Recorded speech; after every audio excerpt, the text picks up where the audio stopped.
família, né, é igual mãe, pai e filhos. É verdade, a gente percebe hoje quantos traumas, né? Quando você Sim. foge dessa realidade, quantos são os traumas, né? Que a criança sofre, né? E muitas vezes carrega, né? Essa Sim. herança hereditária pela vida inteira, né? Quando falta, por exemplo, a figura do pai, né? A importância dessa presença paterna, se cria um trauma na criança, não é? Se cria, de fato.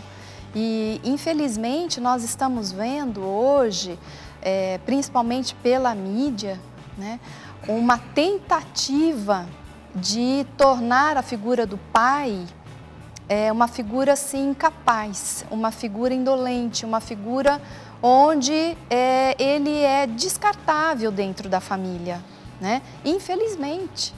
E isso traz um efeito tremendamente ruim para os filhos, porque o pai, ele precisa assumir a sua função de paternidade. Esse papel, né? Da figura paterna. Exato, então a figura do pai é essencial para várias áreas, né, do desenvolvimento da criança, não apenas psicológico, o psiquismo, mas também nas áreas sociais, na área de identidade sexual, na área onde a criança vai descobrindo o mundo através da participação do pai, porque o pai é que coloca a criança em função com a realidade, em relação com a realidade dele. É o pai que coloca também limites, é o pai que introduz, né, os padrões de certo ou errado, pode ou não pode, né? Então, o pai é fundamental para um desenvolvimento saudável da criança, né? E, infelizmente, estão distorcendo, talvez até colocando o pai como uma segunda mãe hoje em dia. E assim, existem casos de pais que realmente se escondem através da mãe.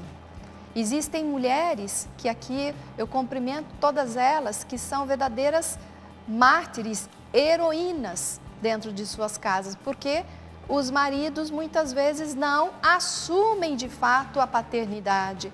Eles ficam assim meio que de uma relação de amizade com os filhos, de um irmão mais velho, sabe como é que é? Bate a mão nas costinhas do filho. E isso desvirtualiza a imagem que o filho traz de um pai ou deve trazer de um pai. Então, a ausência do pai, da figura paterna, né, causa sim uma paralisia num movimento saudável para que a criança tenha um equilíbrio emocional. E quando falta essa figura paterna em casa, quais são os traumas vividos pela criança? Essa criança, ela provavelmente ela não vai ter uma imagem completa de si. Porque para ter uma imagem completa de si, saudável, a criança precisa de ter a imagem do pai e da mãe, né? Faltando o pai, vai abrir a possibilidade dela desenvolver comportamentos de insegurança, de medo, né? Ou ela vai se tornar uma criança talvez de um comportamento muito agressivo, muito rebelde, ou ela vai ficar paralisada, cheia de medo, né? Porque o pai também é responsável para dar firmeza ao caráter da criança, para dar coragem a essa criança. Então, a falta da imagem desse pai ocasiona, sim, uma série, né, de traumas. Traumas de separação são difíceis da criança superar, traumas de perda mesmo por morte, luto, né?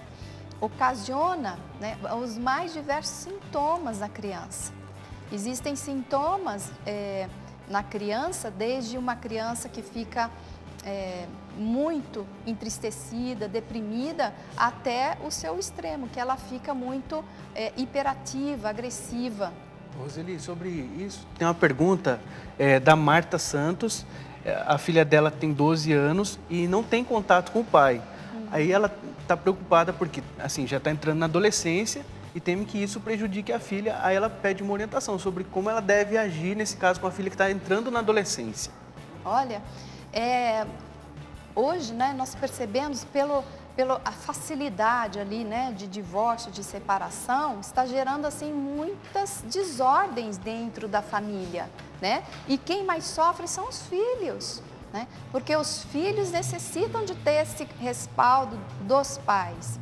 E geralmente, quando os pais se separam, eles não se separam, digamos, amigavelmente. A maioria das vezes não.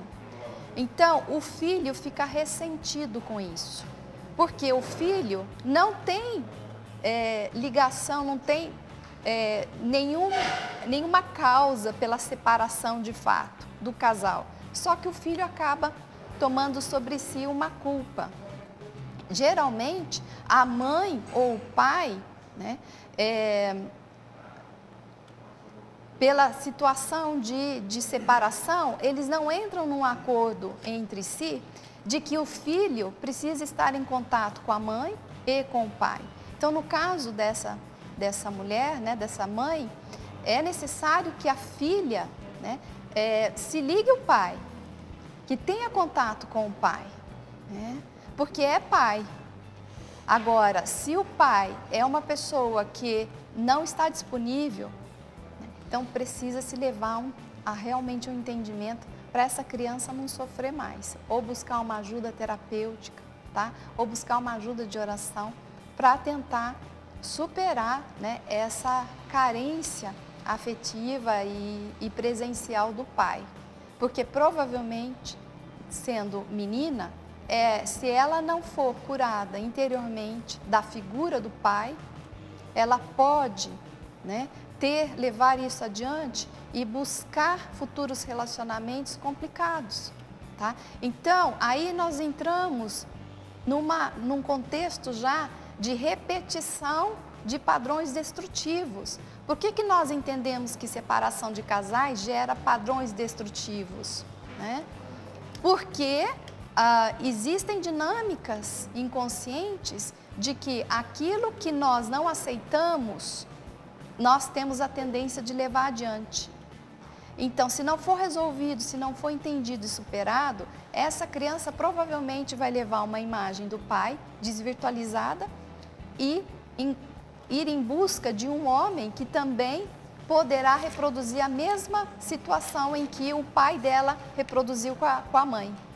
Por isso, né, precisa ser muito bem analisado a questão do divórcio, que hoje em dia, infelizmente, né, é apresentado como uma opção, né, atraente para muitos casais. A gente vê aí também muitas novelas, a mídia incentivando, né, mas esquece de mostrar também o que pode acontecer. As consequências disso, com a vida, principalmente dos filhos, perpassa gerações. Né? Nós entendemos, assim, vemos linhas de família, quantas numa mesma linha de família, quantos casos de separação.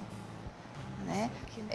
Isso a gente constata mesmo dentro do atendimento clínico, dentro dos trabalhos que a gente desenvolve. Né?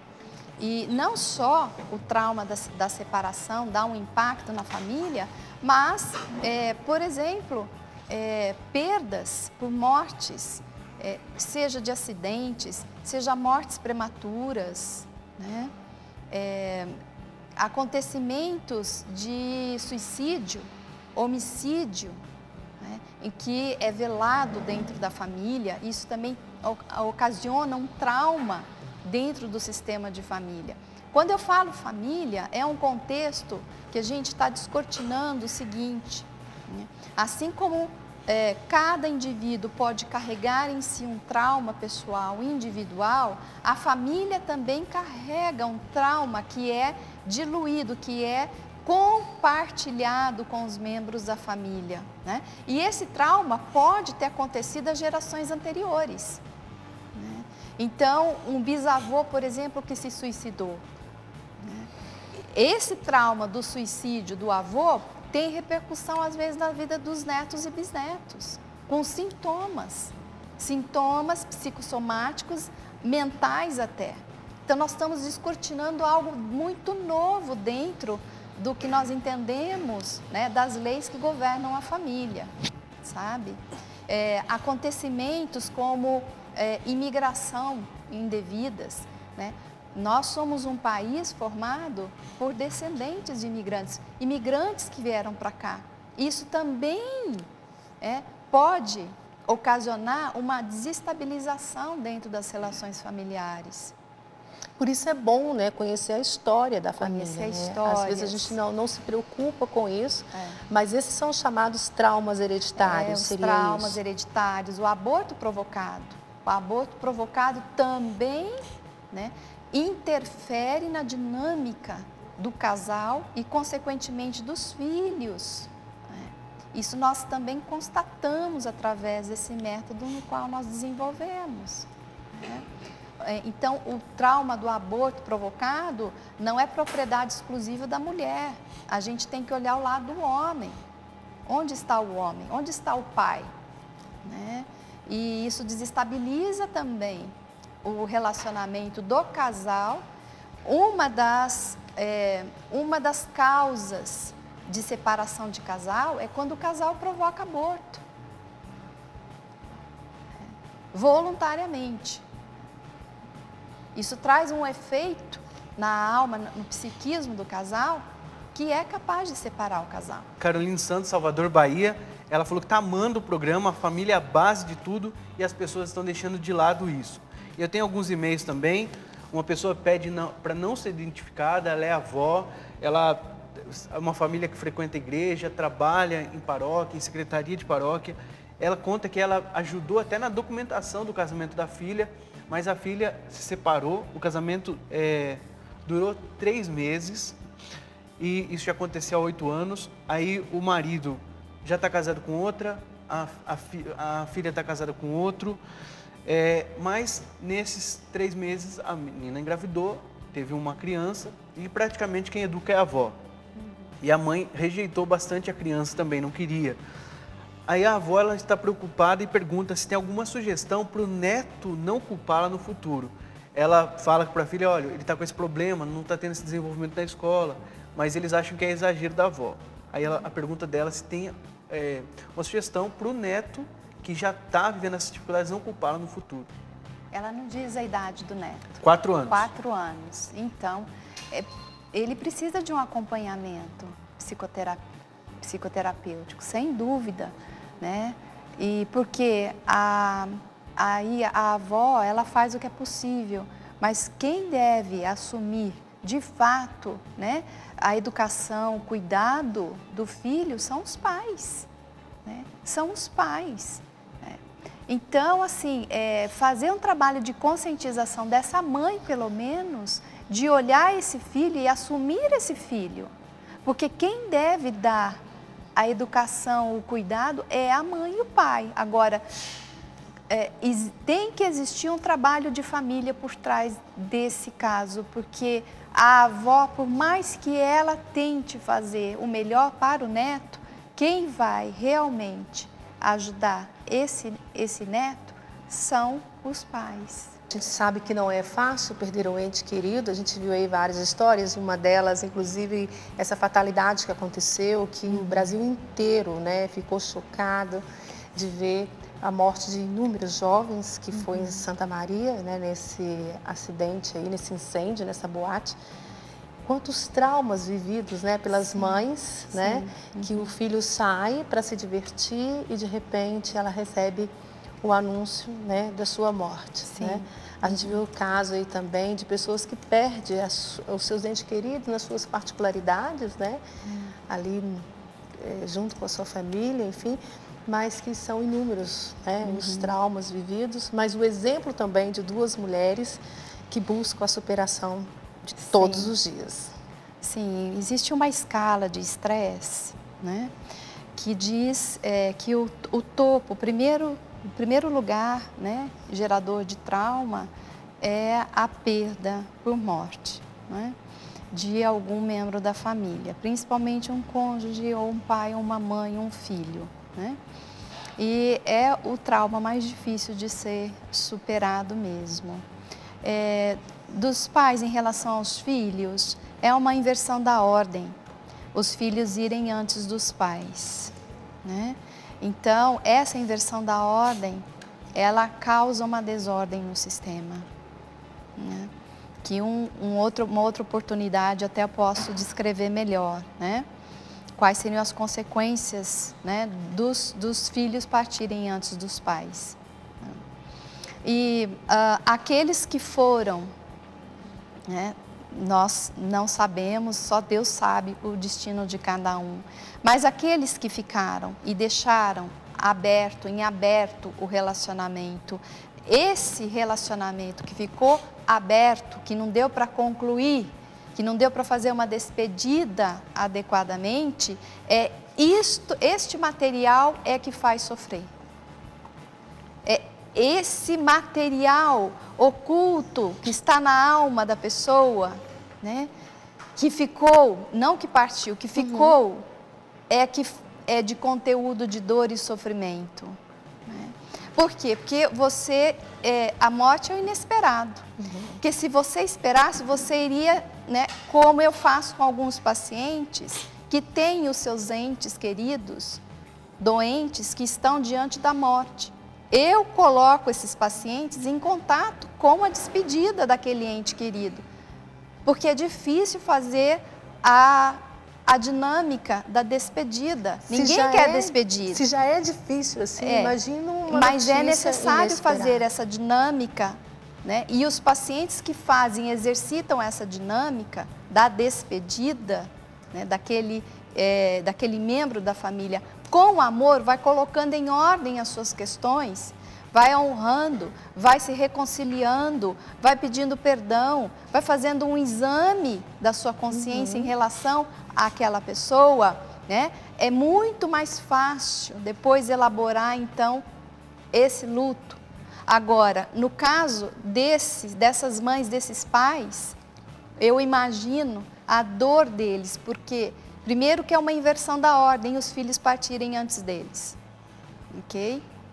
Isso já é gerador de outros transtornos. Segundo, quanto desses pais gostariam, né, de dar um abraço nesse filho, de falar: filho, me perdoa, filho, eu te amo, filho, você faz parte da família, filho, você é bem-vindo, bem-vinda, filho, eu tenho orgulho de ser seu pai ou sua mãe. Quantas conversas, quantos diálogos, quanto conteúdo afetivo e emocional não puderam ser expressados e, no entanto, ficam guardados, né, com uma força emocional tremenda, e isso potencializa, né, o prolongamento do luto, porque o luto ele vai sendo prolongado à medida que você não tem muito conteúdos assim conscientes de que você tem que trabalhar. Então, às vezes, você precisa de uma ajuda mesmo, recorrer a uma psicoterapia ou a oração. A fé é uma poderosa ferramenta, né, para a superação do luto. A fé em Deus, a fé na vida eterna, né, é uma poderosa ferramenta para se superar o luto, junto com o entendimento psicológico, relacional, de que precisa ter, para então, sim, despedir-se amorosamente. Eu fico imaginando quantos filhos não saíram brigados com os pais, talvez, né, para irem até a esse lugar. Então, quantos relacionamentos foram cortados abruptamente? Esses relacionamentos cortados abruptamente prolongam e intensificam ainda mais o luto. É possível superar? É possível superar. Né? É possível superar. A gente tem trabalhado dentro dessas dinâmicas, né, com pessoas que carregam luto há anos. E quando nós vamos posicionar essas pessoas dentro dessa dinâmica, ali elas têm a oportunidade de refazer a experiência e com isso, né, a alma dela fica em ordem, o psiquismo dela fica em paz e permite com que a pessoa também parta em paz. Porque muitas mães ou pais talvez seguram seus filhos e se culpam, e essa é uma atitude, é um comportamento altamente destrutivo. essa resposta em relação ao trauma da morte responde a uma pergunta também da Daniela, do Rio Grande do Sul. Mas, no caso, ela perguntava sobre a questão da morte de um pai. Mas acredito que já deu bastante orientação. Temos outras participações, mas não vai dar tempo disso. Inclusive, Mas eu agradeço as participações da Mary Moraes, ela é evangélica em Curitiba, da Samara, da Sandra, da Cris. Os e-mails eu estou encaminhando para a Roseli, tá bom? Ela se colocou à disposição para responder todos eles, né? E tem também uma página no Facebook, não é isso? Tem uma página no Facebook, que é Facebook Vivência Terapêutica. Ok. Você pode entrar também nessa página aí para ir se orientando. A Roseli vai voltar outras vezes no programa, porque eu acho que é um assunto muito importante, que atinge a todos nós, né? Falar de família, eu acho que é algo essencial nos dias de hoje. Obrigada, viu? Eu que agradeço a Deus acima de tudo e a vocês, né, que me acolhem aqui. E eu quero continuar a poder vir para contribuir ainda mais com você. Tá certo. E os e-mails, né, que vocês mandaram serão encaminhados para a doutora Roseli. Porque às vezes as pessoas ficam tristes, né, Rodrigo? Não dá tempo, nosso tempo é bem corrido. Por isso que a gente diz, manda logo no começo, o pessoal vai deixando para depois, mas da próxima vez a gente tenta responder e quem sabe essas perguntas de vocês não se transformam em pautas para a gente trabalhar aqui no estúdio outras vezes, tá bom? Muito obrigado pela participação de todos. Tá certo. E a gente aproveita já a oportunidade também para você sugerir a sua pauta. O que você quer que a gente converse aqui no Manhã Viva, hein? Olha, nós queremos a sua participação. Você pode mandar manhãviva@cançãonova.com, sugerindo também o tema que você quer